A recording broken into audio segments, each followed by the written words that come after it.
আমার মা যাবে বাড়িতে, আর এদিকে দেখো শাড়ি ধরে বসে রয়েছে, দিদুনকে যেতে দেবে না।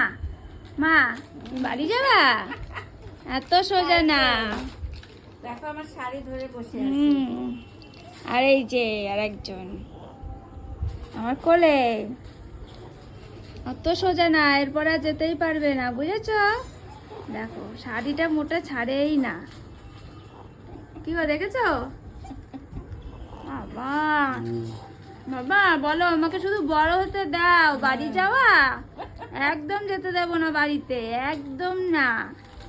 দেখো মা কিভাবে ধরে টানছে, দেখেছো? দাদা শোনা, তুমি আমার যেতে দেবে না বাড়ি? বলো না। যেতে দেবে না? হ্যাঁ শোনা, শোনা বাবা রে।